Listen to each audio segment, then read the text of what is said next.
pouring rain. What was it, 2 days ago I was fighting fish on video.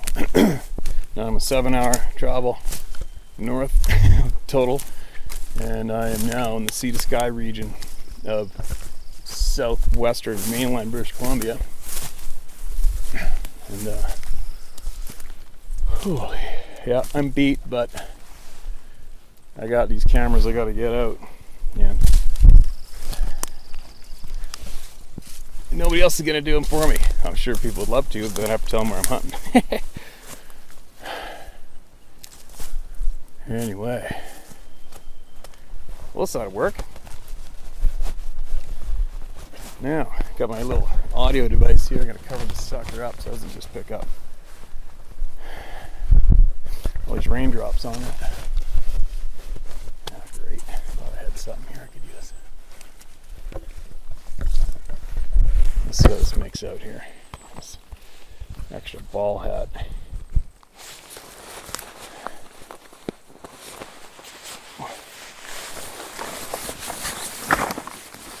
One day there'll be sleep. One day. Oh. Normally I'd have all my cameras out by now. I got. Damn, I can't believe that. Oh well. I've got a. Oh, there we go. There's a nice little cloth I can use to drown out the raindrops in this thing, I hope. This little audio device is so sensitive, it's crazy. Now we'll try that. Hopefully that's working out. So this spot where I am today, it's not that tough. Well, it's tough enough to get to, but I kind of need to get a little more hiking in before the end of the month. So I'm taking off and jumping on that bush plane to go for stone sheep in the middle of frickin' nowhere. And as soon as we leave the float plane, we've got to start hiking straight up for, I don't know, I haven't a clue. It could take a day if there's good trails. It could take 3 days. I haven't a clue, but I've allowed enough time to get in there, but I haven't allowed my body enough time to get pre-hikes in. You always feel that. I mean, I'll be able to do it, but you never feel it's enough.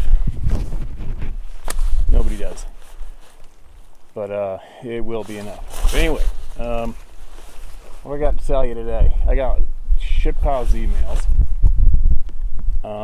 I actually had a friend of mine who owns a taxidermy business in Vancouver, British Columbia, and somebody from Germany randomly mailed a package to him, anticipating he might know me.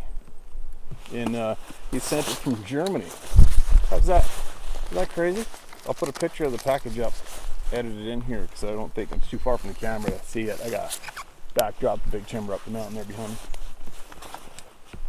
So I'll open this on video. It's from Edwin Walter Gorslin, Hamburg, Germany. How crazy is that? So I sent it to Gander Taxidermy in Vancouver. Of course, Rick knows me. We're friends. Been friends for years. And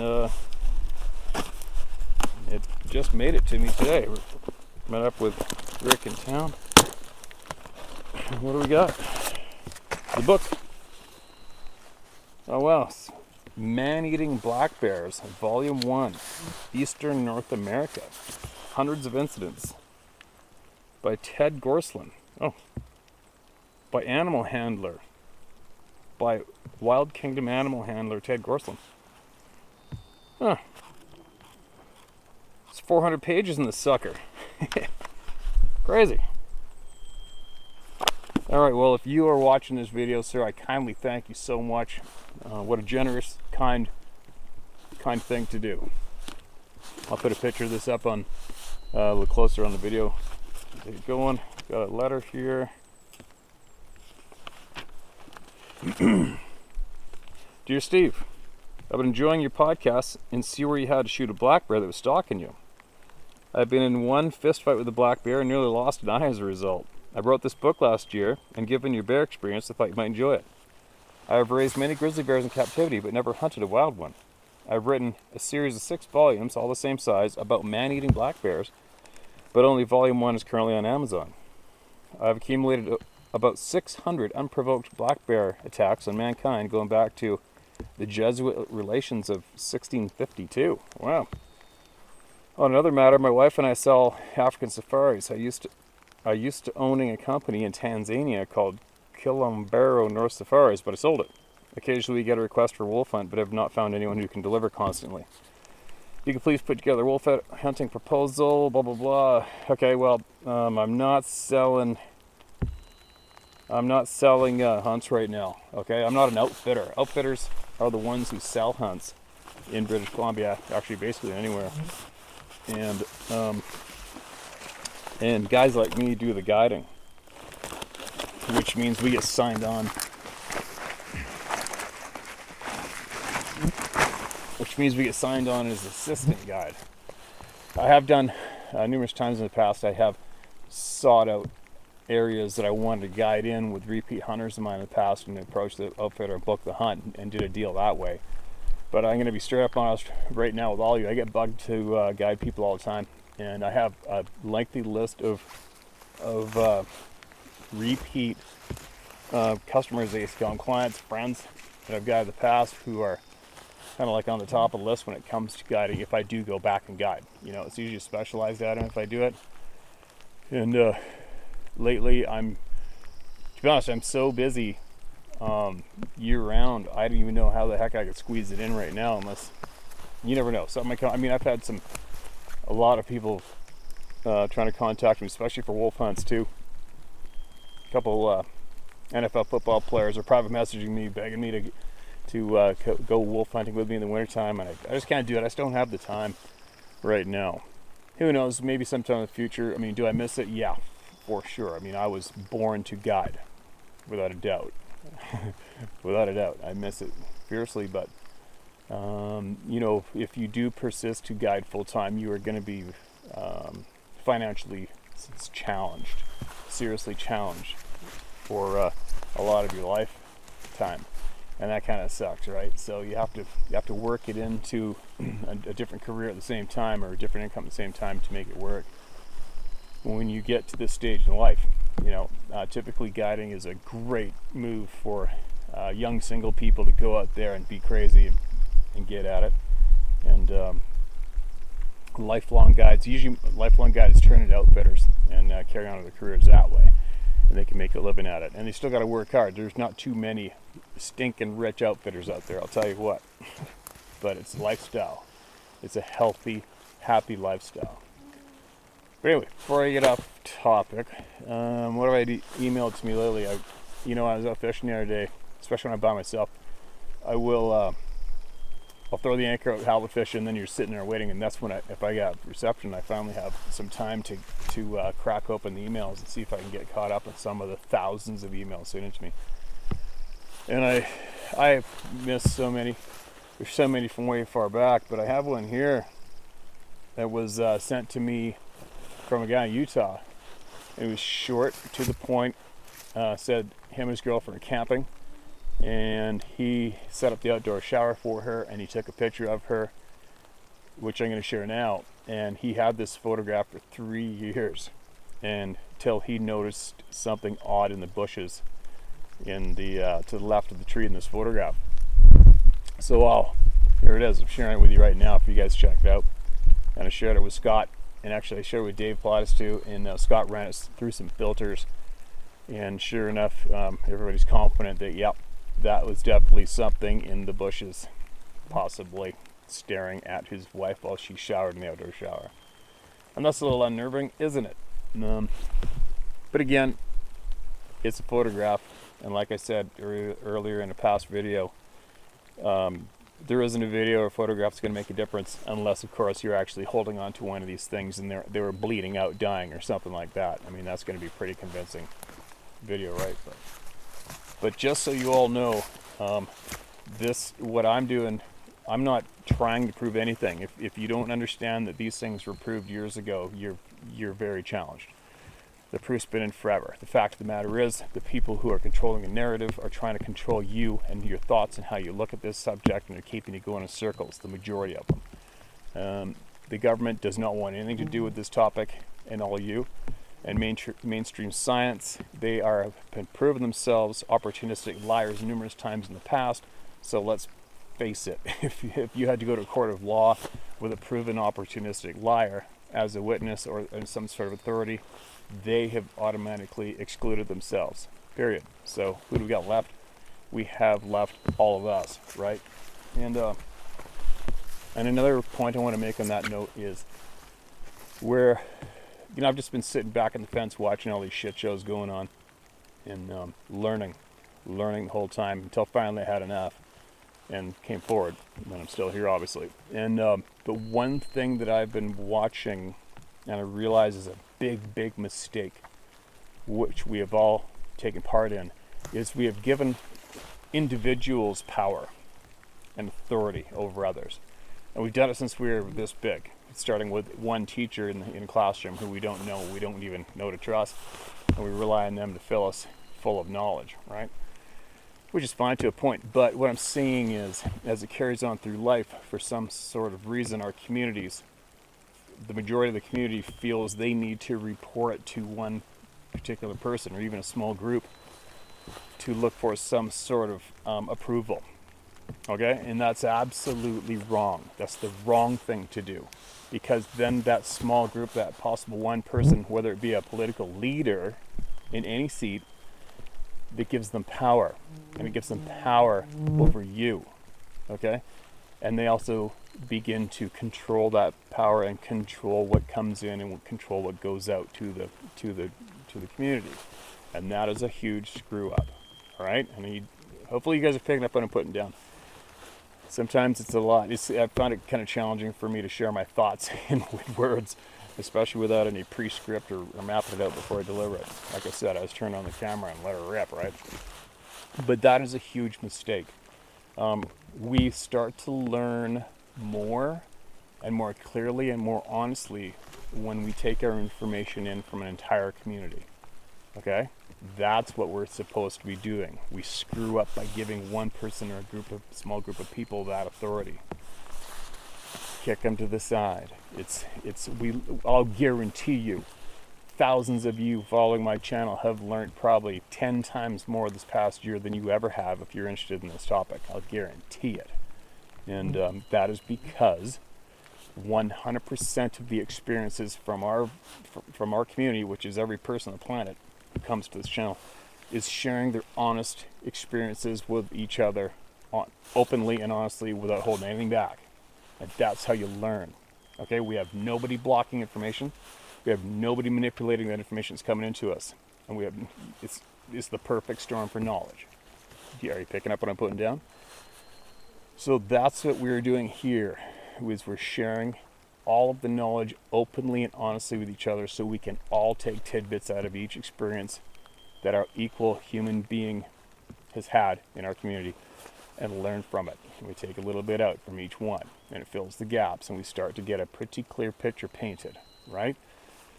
And coincidentally, at the same time, we also start to get a clearer picture painted of who has been a bogus misinformation, who has been a bogus, misleading douchebag in the past how many years. And believe me, there is a lot of them out there, and I'm pretty certain they should be starting to stand out a little more clear to all of you by now, if you've been following, especially my channel, Scott's Dave's. There's some people out there who you're very, very familiar with who have been misleading every one of us for a long time. But not anymore. Okay, moving along. I think that's what I wanted to share on that. Oh, what else? There's a recording. Somebody sent me a audio recording, another one. So I'll share that with you as well. I'm sure there's dozens of photos in my inbox. There's dozens of photos, lots of recordings. Most of them I haven't even got to yet, but I will. But listen to this. The sound was from over there.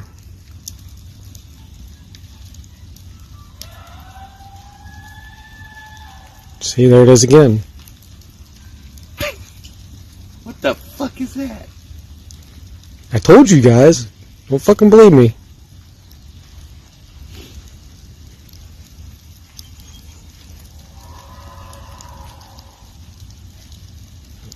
Keep making fun of me.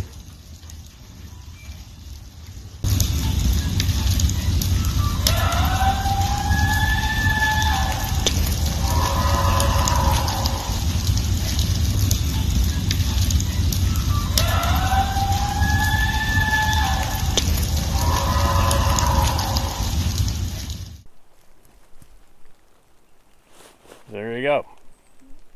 I don't know what made that sound. I'm definitely spend more time in the woods than I don't, and I've never heard anything like that before.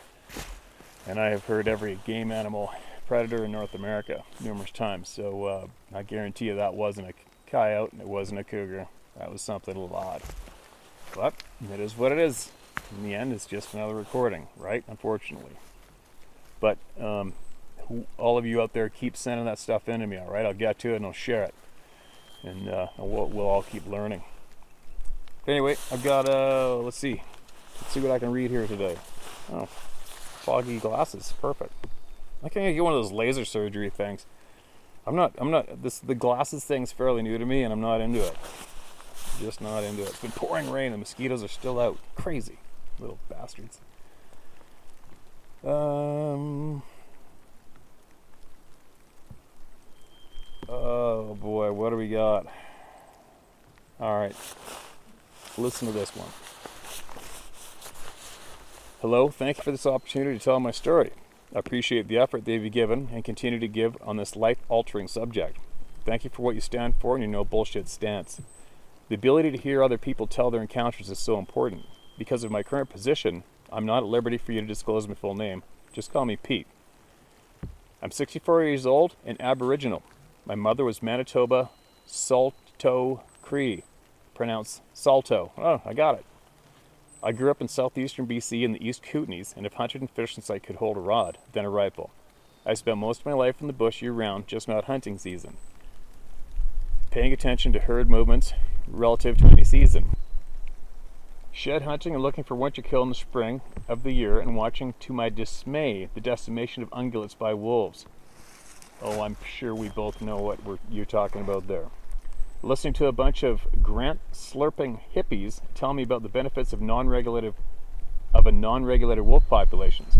The mule deer population seemed to have taken the hardest hit first. I couldn't believe how quickly the mule deer numbers tumbled. Right where I'm standing, man, it's the exact same thing. I've been monitoring this entire strip, this whole valley system for about 12 years now, with thousands of dollars of cameras, and I have watched the wolves absolutely explode and annihilate everything. Same deal. Oh, actually, same deal across a pile of BC.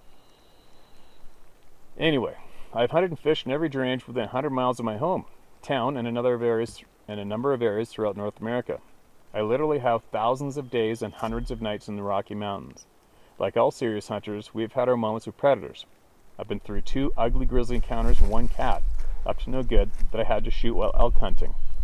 Each instance scared the living crap out of me. Each one was ever so fast that when it was over, you had to relive and rethink it. For me, each instance created an adrenaline shake through my entire body. It's important to state this, to what I'm about to say in perspective, the difference between the efforts of a bad predator encounter and what I believe is a Sasquatch presence. On to Sasquatch encounters. I have had encounters, yet never seen one. The encounters are in 3 different locations. I won't go into great detail of each encounter, just enough to give the setting and what took place. What I want to share is the ability of these beings to project feelings into you. The first is an area that had a low ridge about 4,000 feet at an old logging road landing. You could see across the logged off area for about 200 yards in a 180-degree arc. At the edge of the clearing, a fairly mature spruce forest stood erect, what we would call the Black Timber. A great place for elk. We went back to this area 5 times over the course of an elk season to bugle or cow call elk. We were successful with 1, sometimes 3 different bulls responding. Every time within 1 or 2 responding bugles, there would be a loud whack, like a baseball bat hitting a dead snag. You could tell that the noise of the loud whacks was between us and the elk. Then the knocking would continue from 2 to 3 different locations within the tall black timber. The bulls would immediately become silent. After a number of these whacks, this would stop. This is before I ever heard anything about tree knocking. Twice my partner and I crossed into the black timber and I found nothing but moss and trees. What we did find was that the moment we went into the big timber, we were both overcome with a sense of being watched. We were about 150 yards apart. The further we went in, the worse it got. It changed from being watched to leave. It was not a sense of intense fear of death, but that of danger and a clear feeling of leave. It was overwhelming. We both felt the same way. I knew that we did because our distance apart was rapidly closing. When we were a few yards apart, I looked at my partner's face. No words needed to be said. We were not panicked or ready to run, but an intense urge feeling to leave. I looked at him and nodded. He motioned with his hand to the direction of the landing, and we pulled back. There was a strangeness about it, a heaviness, like we were retreating. That is the best word to describe it. When we talked about this back at the landing, we knew then, as we do now, the words described the overpowered feeling are difficult to find. The second encounter was in a creek bottom about an hour after dark in late September. We had built a good fire at a camp that was about 15 yards from a creek. 5 of us were sitting around talking the day's hunt. It was our last night, and we were having a few road pops, a few crude jokes, and laughing. There was a momentary lull in our antics when directly across the creek from us, a loud, and I mean a loud, shriek scream let go. It was so close, too close. Nobody moved or said anything. Nobody had ever heard anything like it.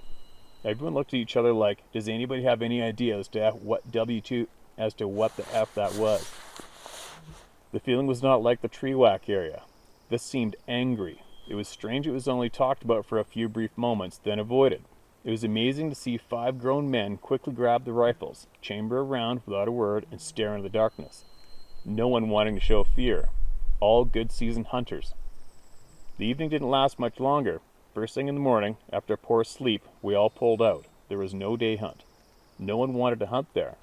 You see, it wasn't just the scream, it was the intense feeling of fear that accompanied the scream. The third encounter was about 100 yards from Thick Creek bottom, again with my lifelong hunting partner, again during elk season. It had been a fairly warm day, and we were confident that the elk we were after would be in a cool creek bottom. It was early evening, and there was a low, round ridge between us and the creek, just enough to give us cover from the prying eyes. Because we're so close to the creek, I turned 180 degrees from the creek and bugled in the opposite direction. Immediately, and I mean immediately, at the end of my bugle, from the creek bottom, came a long, bellowing roar like nothing I or he had ever heard. There was such ferocity and strength in the roar that it overwhelmed us. You could feel it inside your body. This was more than angry. This struck such a deep fear. I don't like to admit it. I've only been afraid a few times in my life, but never have I felt anything like this. I threw up my .338 and told myself, get ready. My partner threw up his rifle and we waited, safety's off. Both of us struggling with the thought of, what the hell was that? And trying to shake the fear off. Then there was the loud crash of something, then nothing. Just silence. I'm a confident person and I have confidence in my rifle. Not that day. I've taken an 8'2" grizzly and many elk with that rifle, but I knew inside that it would not be adequate for whatever that was just 100 yards away. Wow, that's pretty intense. That's a .338, which is basically a small rocket launcher when it comes to rifles. North American rifles.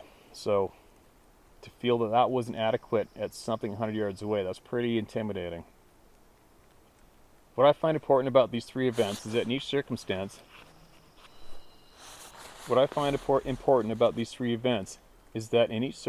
there is a deep feeling inside with each encounter, a feeling that has never left me. For all of us, when we encounter something, anything of magnitude, we enjoy sharing the event. Not so when it comes to this. It's like when you have met something that has outclassed you or is superior to you. You've been put in your place, outmatched. Also, you are not acceptable to this space of their presence. You tend to become quiet or humbled by the experience. So when you have to tell your story and some asshole mocks you, it hits in a different way. Nobody boasts of any encounter. It is a sobering event. When I listen to the stories from hunters, it's not the glittering high five for an awesome bull or a massive buck, but the story of, I've seen something that scared the hell out of me, humbled me, got me inside. It's not the elusiveness, size, or strength of the being that is worrisome and impressive. That is to be respected, but their ability to project into your very soul. This, I believe, is the point. It is not what you have seen or heard, but affects you so much but how it got inside of you. It cannot be explained properly. Only when you speak with someone who has had an experience can it be understood. I never want to see one or feel the presence again. In closing, I've tried to go back and hunt these 3 areas. It doesn't work. When I grabbed my kit and rifle, and when I did try to go back into one of these areas, I didn't make it too far, and I would turn around as the intense feelings came back. I have no problem going where I had the grizzly challenges or my cougar problem in hunting, but not in the above-mentioned areas. For me, those areas are taboo. Not so much from what happened, but what took place inside of me. I'll never hunt those areas again. P.S. Thank you. I was able to get this out of me. The stories I have watched on your YouTube site have allowed me to open up. These incidents took place over the course of my hunting life. I've tried a few times to bring the subject up to a few individuals. The result was the start of the instant mockery. Since then, I have never discussed this with anyone, not even my own children. I have now spoken to them about this. Your platform has made this possible for me to open up. Again, thank you. For the bastards that try to give you a hard time, I like the way that you tell them to piss off. I hope this doesn't become a short novel. Thoughts from some of your videos. Number 1, you mentioned that you've been questioned as to why bow hunters tend to have more encounters than anyone else. As a bow hunter, you know we hunt different terrain. If we can see 50 yards, we're happy. So we tend to be in the thick shit. Our kills are closer, much like any predator, so we tend to run into the predators up close and personal. Rifle hunting, we tend to be in more open country. We're the only animal that can long-range kill. To take advantage of this, as rifles, we are in areas more easily spotted or seen. Number 2, I was keenly involved in the martial arts for a number of years. One of the instructors I spent time with was South Korean, who was former instructor with their special forces. We talked a lot about the projection of thought. I've applied this to hunting. He would say that in order to take out a sentry or guard, when you spot them from a distance, never look directly at them. Look at a branch above their head or at the ground beneath their feet. If you look directly at them, regardless of the time of day or night, their subconscious will automatically become more aware. Your thoughts have been projected. It works great on animals as well. Maybe this is what these beings can do at a greater level than us. Number 3, tree knocking and hitting 2 sticks together. When I was a little kid, maybe 10 years old, I was playing at my grandmother's house. She was Cree. I was banging 2 sticks together. She stopped me and told, come and listen. She said, this is very dangerous. It can scare off danger, but it can bring the beast of the forest. So never do that unless you have to, because the hairy beast will come and get you, and we will never see you again. I've seen your YouTube of the people who said that the beings were banging sticks together outside their tent, and it made me think of my grandmother's warning. Also, my grandmother's people know and accept that the beings exist. They are known to my people as Chayanka, or sometimes Witiko. And that's it. And I am absolutely appreciative of you sending us that email for me to share with everybody. There's a lot of information there, a lot of solid information in there that I strongly believe that I hope all of you listen to that and take some serious notes out of that email. Okay, like you said, there's no high-fiving when you have an experience with these frickin' things. There's nothing fun about it. There's nothing exciting about it. I have yet to ever come across one person who was giddy that they had an experience with one of these damn things. All right. You'll see comments. A lot of people say, well, you know, there's been so many encounters shared, and it seems straight across the board that most of the times these things are maybe even friendly in a way and harmless, and they don't actually do anything to us. And you know, well, there's sadly there could possibly be another way of looking at that, and that is this. There's thousands of people that go missing every year around the globe, and there's dozens go missing just here in North America every year, and it's typically in clusters and in the timber, in the forest, in the mountains, and that's what David Plaitis is now concentrating his focus on, right? And let's face it, if some of these missing people cases were due to these beings, well, we're not going to hear them writing about those experiences to us in emails, are we?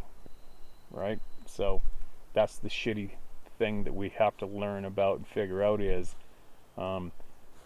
there any link between missing people and these things?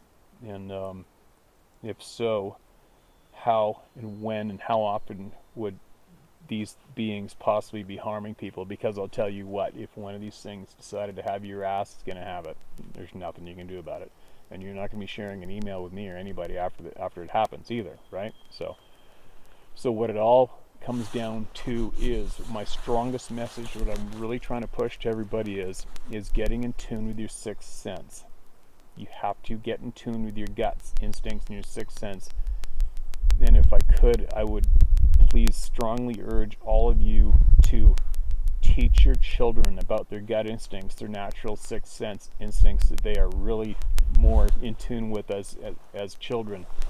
And please try to get them in tune with that and enhance that skill and get it back out. That's very, very important. All right? And no, not just for these things, for life in general. We are given our sixth sense, our gut instincts, and I firmly believe that if we could be more in tune with our gut instincts, our intuition, our sixth sense, there would be a shit pile. There would be a lot less grief in our lives. There would be a lot less people elected in those positions. There would be a lot less dark characters in control of our knowledge. Right? I mean, let's face it. The people who are in control depend on controlling us in a way. I'm not going down some tinfoil rabbit hole. I'm just saying flat out.